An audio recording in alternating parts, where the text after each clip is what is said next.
लोहा और सोना आपस में बात कर रहे थे, तो लोहे ने सोने से सवाल किया कि यार तू सोना है, मैं लोहा हूं। आपस में बातचीत शुरू हो गई।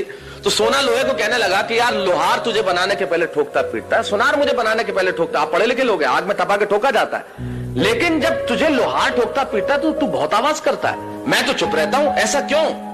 लोहे ने जो जवाब दिया वो मेरी कविता की जमीन है। लोहे ने कहा तो ठीक कहता है सोने, सुनार पीटता है तुझे लोहे की हथौड़ी से जो तेरी कुछ नहीं लगती, मैं लोहा हूं, मुझे जिससे पीटा जाता है वो लोहा है, और जब अपना अपने को पीटता है तो चीख तो निकलती है।